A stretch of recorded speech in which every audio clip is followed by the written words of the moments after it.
What is Buddhism? For more than 2,500 years, the religion we know today as Buddhism has been the primary inspiration behind many successful civilizations, a source of great cultural achievements, and a lasting and meaningful guide to the very purpose of life for millions of people. Today, large numbers of men and women from diverse backgrounds throughout the world are following the teachings of the Buddha. So, who was the Buddha and what are his teachings? The Buddha, the man who was to become the Buddha, was born Siddhartha Gautama around 2,600 years ago as a prince of a small territory near what is now the Indian-Nepalese border. Though he was raised in a splendid comfort, enjoying aristocratic status, no amount of material pleasure could conceal life's imperfections from the unusually inquisitive young man. At the age of 29, he left wealth and family to search for a deeper meaning in the secluded forests and remote mountains of northeast India. He studied under the wisest religious teachers and philosophers of his time, learning all they had to offer, but they could not provide the answers he was seeking. He then struggled with the path of self-mortification, taking that practice to the extremes of asceticism, but still to no avail. Then at the age of 35, on the full moon night of May, he sat beneath the branches of what is now known as the Bodhi tree in a secluded grove by the banks of the river Naranjana, and developed his mind in deep and luminous tranquil meditation. Using the extraordinary clarity of such a mind, with its sharp penetrative power generated by state of deep inner stillness, he turned his attention to investigate the truth of mind, universe, and life. Thus, he gained the supreme enlightenment experience, and from then on he was known as the Buddha, the awakened one. His enlightenment consisted of the most profound and all-embracing insight into the nature of mind and all phenomena. This enlightenment was not a revelation from some divine being, but a discovery made by himself based on the deepest levels of meditation and the clearest experience of mind. It meant that he was free from the shackles of craving, all will and delusion, that all forms of inner suffering had been eliminated, and that he had acquired unshakable peace. The teachings of the Buddha. Having realized the goal of perfect enlightenment, the Buddha spent the next 45 years teaching a path which, when diligently followed, will take anyone regardless of race, class, or gender to the same perfect enlightenment. The teachings about this path are called the Dhamma, literally meaning the nature of all things or the truth underlying existence. It is beyond the scope of this pamphlet to present a thorough description of all these teachings, but the following 7 topics will give you an overview of what the Buddha taught. 1. The way of inquiry. The Buddha warned strongly against blind faith and encouraged the way of truthful inquiry. He pointed out the danger in fashioning one's beliefs merely on the following grounds: hearsay, tradition, because many others say it is so, the authority of ancient scriptures, the word of the supernatural being, or out of trust in one's teachers, elders, or priests. Instead, one maintains an open mind and thoroughly investigates one's own experience of life. When one sees for oneself that a particular view agrees with both experience and reason and lead to the happiness of one and all, then one should accept that view and live up to it. This principle, of course, also applies to the Buddha's own teachings. They should be considered and inquired into using the mental clarity born of meditation. As one's meditation deepens, one eventually sees these teachings for oneself with insight, and only then do they become one's own truth, giving blissful liberation. The traveler on the way of inquiry needs to be tolerant. Tolerance does not mean that one embraces every idea or view, but that one doesn't get angry at what one can't accept. Further along the journey, what one initially disagreed with might be seen to be true. So in the spirit of tolerant inquiry, here are some of the Buddha's basic teachings. 2. The Four Noble Truths. The main teaching of the Buddha focuses not on philosophical speculation about a creator God or the origin of the universe, nor on reaching a heaven world ever after. The teaching instead is centered on the down-to-earth reality of human suffering and the urgent need to find lasting relief from all forms of discontent. The Buddha gave the simile of a man shot by a poison-tipped arrow who, before he would accept a doctor to treat him, first demanded to know who shot the arrow, his social standing, where he was from, what sort of bow he used, what the arrow was made of. This foolish man would surely die before his questions could be answered.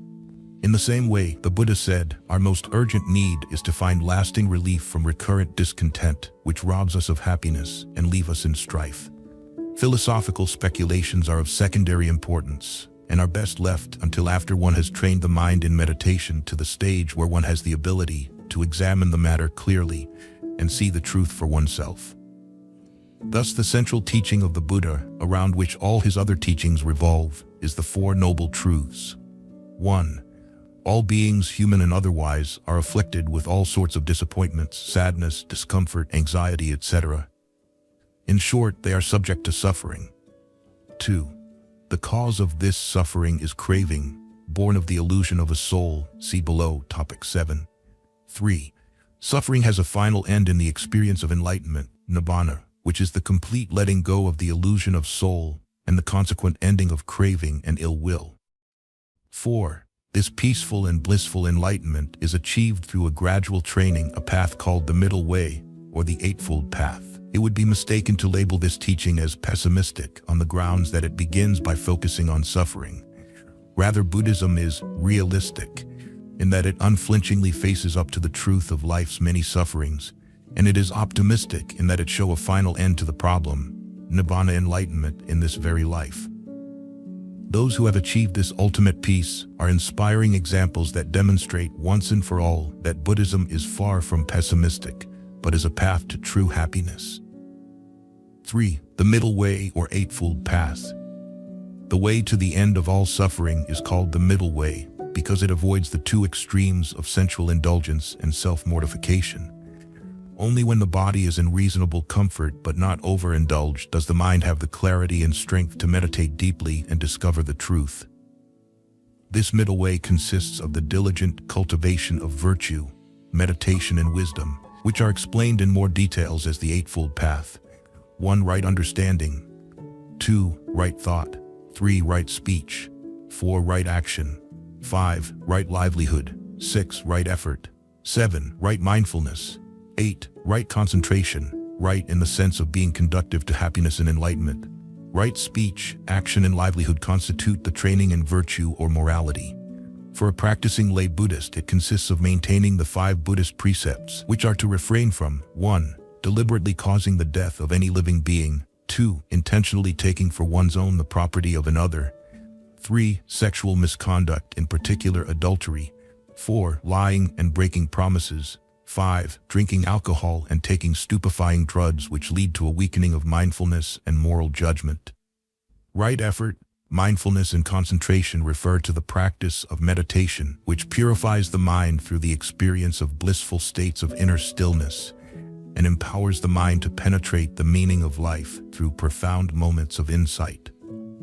Right understanding and thought are the manifestations of Buddha wisdom, which end all suffering, transforms the personality, and produces unshakable serenity and tireless compassion. According to the Buddha, without perfecting the practice of virtue, it is impossible to arrive at enlightenment wisdom. Thus, the Buddhist path is the gradual one, a middle way consisting of virtue, meditation, and wisdom, explained in the Eightfold Path and leading to happiness and liberation. Singer.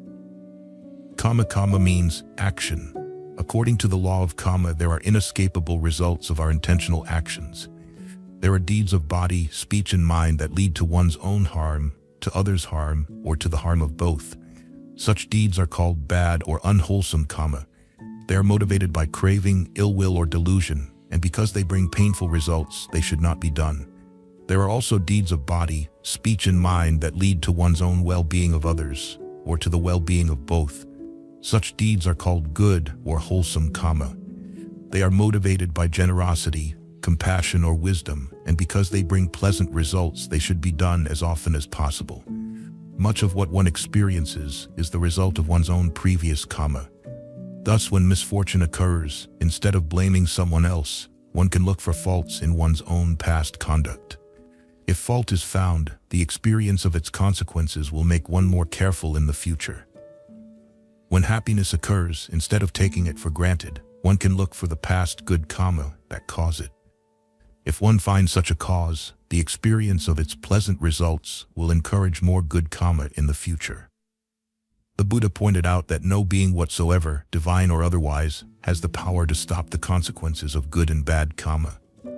The fact that one reaps just what one sows gives the Buddhist a powerful incentive to avoid all forms of bad karma and do as much good karma as possible.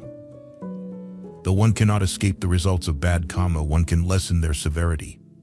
A spoon of salt mixed in a glass of water makes the whole glass very salty, whereas the same spoon of salt mixed in a freshwater lake hardly changes the taste of water at all. Similarly, the results of bad karma in a person habitually doing only a small amount of good karma is painful indeed, whereas the result of the same bad karma in a person habitually doing a great deal of good karma is only felt mildly. This natural law of karma thus becomes the force behind and the reason for the Buddhist practice of morality and compassion in our society. 5. Rebirth. The Buddha clearly remembered many of his past lives. Even today, many Buddhist monks and nuns, and others also, remember their past lives. Such a strong memory is a result of deep meditation. For those who remember their past lives, rebirth becomes an established fact, which puts this life in a meaningful perspective. The law of karma can only be understood in the framework of many lifetimes because it sometimes takes this long for karma to bear its fruit. Thus, karma and rebirth offer a plausible explanation to the obvious inequalities of birth, why some are born in great wealth whereas others are born into pathetic poverty, why some children enter this world healthy and full-limbed, whereas others enter it deformed and diseased. The painful results of bad karma should not be regarded as punishment for evil deeds, but as lesson from which to learn. For example, how much better to learn about the need for generosity than to be reborn among the poor. Rebirth takes place not only within the human realm. The Buddha pointed out the realm of human beings is but one among many. There are many separate heavenly realms and grim lower realms too, including the realms of animals and the realm of ghosts. Not only can we go to any of these realms in our next life, but we may have come from any of these realms into our present life. This explains a common objection against rebirth. How can there be rebirth when there are 10 times as many people alive today than there were a century ago?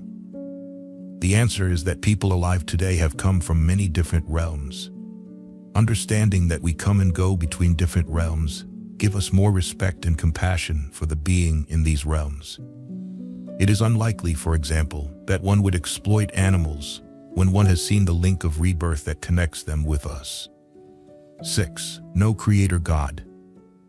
The Buddha also pointed out that no god or priest nor any other kind of being has the power to interfere in the working out of someone else's karma. Buddhism, therefore, teaches individuals to take full responsibility for themselves. For example, if you want to be wealthy, then be generous, trustworthy, and diligent. And if you want to live in a heavenly realm, then always be kind to others. There is no God to ask favors from, or to put it another way, there is no corruption possible in the working of the law of karma. Do Buddhists believe that a supreme being created the universe? Buddhists would first ask which universe you mean. This present universe from the moment of the Big Bang up to now is but one among a countless number in Buddhist cosmology. When one universe cycle ends, another begins, again and again, according to impersonal law and without discoverable beginning. A creator God is redundant in this scheme. No being is a supreme savior, because gods, humans, animals, and all other beings are subject to the law of karma. Even the Buddha had no power to save. He could only point out the truth for the wise to see for themselves. Everyone must take responsibility for their own future well-being, and it is dangerous to give that responsibility to anyone else. 7. The illusion of a soul. The Buddha taught that there is no soul, no essential and permanent core to a living being. Instead, that which we call a living being, human or otherwise, can be seen to be but a temporary coming together of many parts and activities. When complete, it is called a living being. But when the parts have separated and the activities have ceased, it is not called a living being anymore. Like a computer assembled of many parts and activities, only when it is complete and performs coherent tasks is it called a computer. But when the computer is taken apart and the activities cease, it is no longer called a computer. No essential and permanent core can be found, which we can truly call the computer. And just so, no essential and permanent core can be found in a living being, which we can call the soul. Yet rebirth still occurs without a soul. Consider this simile. On a Buddhist shrine, a candle is burnt low and is about to go out. A monk takes a new candle and lights it from the old one. The old candle goes out, but the new candle burns bright. What went across from the old candle to the new? There was a causal link, but no thing went across. In the same way, there was a causal link between your previous life and your present life, but no soul went across. Indeed, the illusion of a soul is said by the Buddha to be the root cause of all human suffering. The illusion of soul manifests as the ego. The natural, unstoppable function of the ego is to control. Big egos want to control the world. Average egos try to control their immediate surroundings of home, family, and workplace. And all egos strive to control what they take to be their own body and mind. Such control manifests as desire and aversion, and it results in a lack of both inner peace and outer harmony. It is this ego that seeks to acquire possessions, manipulate others, and exploit the environment. Its aim is its own happiness, but it invariably produces suffering. It craves for satisfaction but experiences discontent. Such deep-rooted suffering cannot come to an end until one sees, through insight based on deep and powerful meditation, that the idea of me and mine is no more than a mirage. These 7 topics are a sample of what the Buddha taught. Now, to complete this brief sketch of Buddhism, let's look at how these teachings are practiced today. Types of Buddhism. One could say that there is only one type of Buddhism, and that is the huge collection of teachings originally given by the Buddha. These teachings are found in the Pali Canon, the ancient scriptures of Theravada Buddhism, widely accepted as the oldest and most reliable record of the Buddha's word. Theravada Buddhism is the dominant religion in Thailand, Myanmar, Sri Lanka, Cambodia, Laos. Between 100 and 200 years after the passing away of the Buddha, the Sangha, the monastic community, split over the question, apparently, of who has influence in Sangha affairs. A controversy over some monastic rules had been decided by a committee of mostly arahants, fully enlightened monks or nuns, against the views of the majority. The overruled majority were not reconciled to this decision, and they probably viewed the arahants as excessively influential. The disaffected monks subsequently lowered to the exalted status of the arahant, and eventually raised in its place the ideal of the bodhisattva, an unenlightened being said to be in training to become a Buddha. This group of monks and nuns was first known as the Mahasangha, meaning the great part of the monastic community. After centuries of development, previously unknown scriptures appeared, attempting to give a philosophical justification for the superiority of the bodhisattva over arahant. The adherents to these new scriptures called themselves the Mahayana. Mahayana retained most of the original teachings of the Buddha. In Chinese scriptures, these are known as the Agama. But these core teachings were mostly overwhelmed by layers of expansive interpretations and new ideas. The Buddhism which established itself in China and which is still vibrant in Taiwan reflects the earlier development of Mahayana. From China, Mahayana spread to Vietnam, Korea, and Japan, one result of which was the emergence of Zen. The Buddhism in Tibet and Mongolia is still later development, usually referred to as Vajrayana.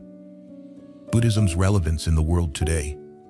Today, Buddhism continues to gain ever wider acceptance in many lands far beyond its original home.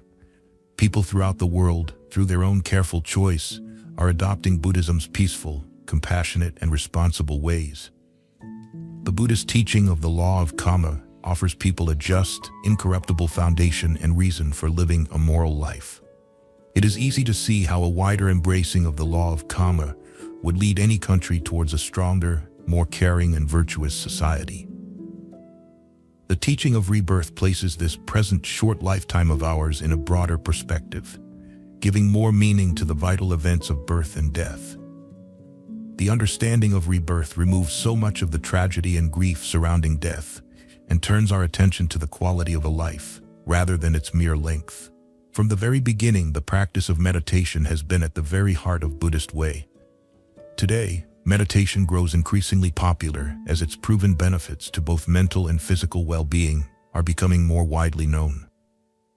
When stress is shown to be such a major cause of human suffering, the quieting practice of meditation becomes ever more valued. Today's world is too small and vulnerable for us to live angrily and alone. And thus tolerance, love and compassion are so very important. These qualities of mind, essential for happiness, are formally developed in Buddhist meditation and then diligently put into practice in everyday life. Forgiveness, gentleness, harmlessness, and peaceful compassion are the well-known trademarks of Buddhism, and they are given freely and broadly to all beings, including animals, of course, and also, most importantly, to oneself. There is no place for dwelling in guilt or self-hatred in Buddhism, not even a place for feeling guilty about feeling guilty. Teaching and practices such as these are what bring about qualities of gentle kindness, unshakable serenity, and wisdom, identified with the Buddhist religion for over 25 centuries and sorely needed in today's world. In all its long history, no war has ever been fought in the name of Buddhism. It is this peace and tolerance, growing out of a profound yet reasonable philosophy, that makes the Buddha's message timeless and always vitally relevant.